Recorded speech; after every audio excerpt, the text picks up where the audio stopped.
took me only 3 years to realize my true nature. My guru died soon after I met him, but it made no difference. I remembered what he told me and persevered. The fruit of it is here with me. Means he told him some key principles, he followed the principles, and the principle is basically knowledge. And actually what they sometimes call guru in India, guru shares a principle. If you follow the guru, which is the principle, not the person that appears through the sense perception, if you follow the principle, it leaves you as yourself, because it's a universal principle. This is what he would call also universal knowledge. Universal knowledge means it is the direction of the whole universe to be absorbed in yourself.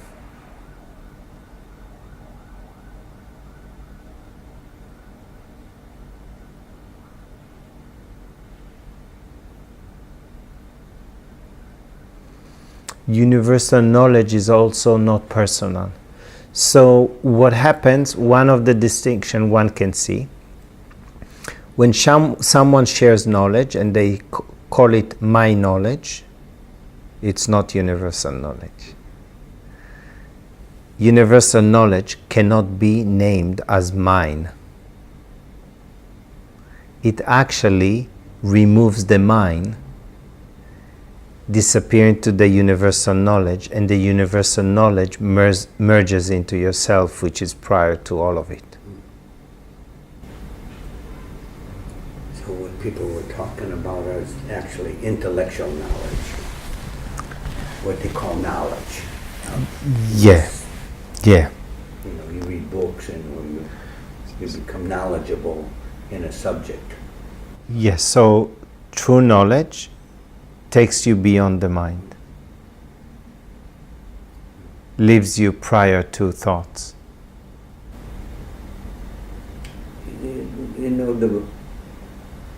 the Four Noble Truths of Buddhism points to suffering and the freedom through suffering.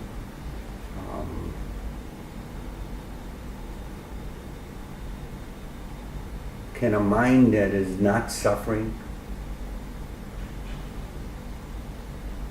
find freedom? The lower mind, the egoic mind, the personality, let's stay with the egoic mind, is pain-ridden. That means it's suffering. So it just on a scale, what does it mean, suffering? The ego is very temporarily can be content because it's reactive.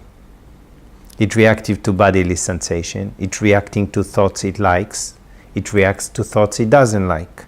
It chases its desires, and it desires this object and that object. And the ego is a junkie of experiences. So it's some experiences it wants more, some experiences it wants to get rid. So it's constantly fluctuating, moving from pleasure to pain, seeking pleasure, avoiding pain. And even pleasure is absence of pain. So when there is pain, he wants to be relieved of the pain, that's pleasure. And when there is pleasure, he wants more pleasure. So it's constantly reactive, so it's not even content. Discontent is a form of dissatisfaction, which is a form of suffering. Some people, it's just the gauge is more, so they say they are depressed, they are unhappy, they are no. So it just relative. Yeah, expands. So really what awakens one's seeking for truth is either dissatisfaction, not satisfaction, realizing something is missing here. That cannot be that this life, this is all about what we perceive and this is it. No, doesn't deliver.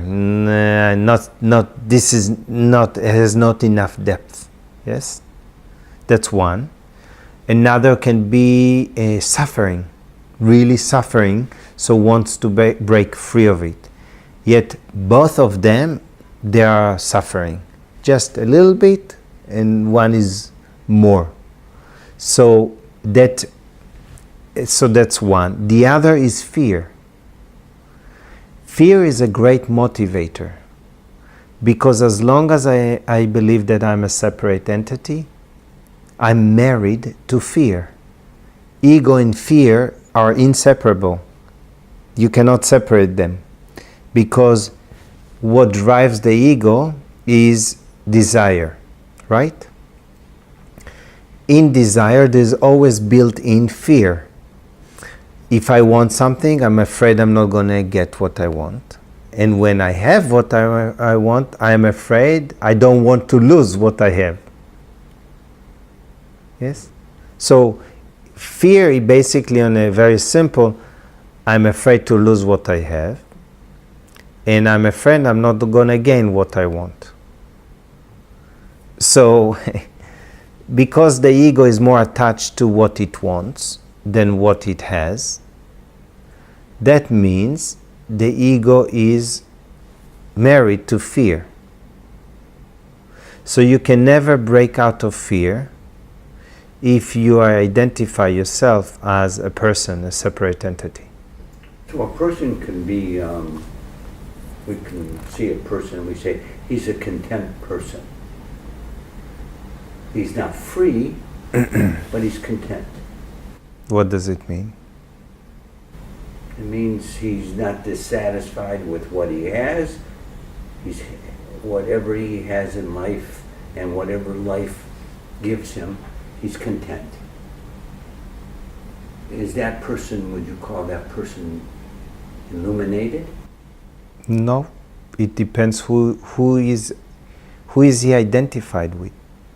Is he identifying himself as boundless space of awareness, or is still identify himself being a person living in the world, and whatever comes to him he's happy, and whatever doesn't come to him he's not happy, yet he is still believing he is a person?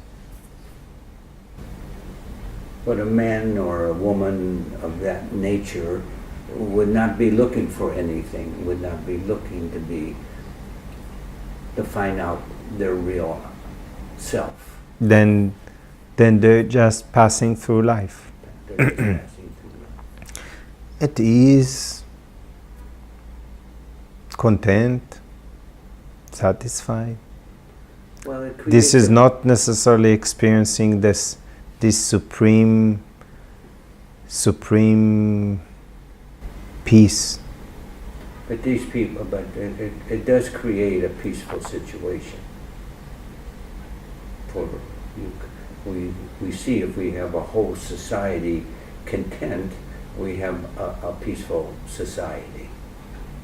They're not necessarily looking for who they really are, but it's a pleasant experience in that society. Yeah. So for example, I've been in Brazil, in an island, a small island, Boipeba, and there's some people who never left the island. They're very happy, very content. Yet all the people almost that I spoke and was in the interaction, they believe themselves to be somebody, a person. Were they suffering? I don't know enough to really see what's going on. Yet, as long as one believes that they are a separate entity, it's just a matter of time when it's going to hit them. Because it's still under the same mechanism. It will play itself out. So it's a temporary play that happens.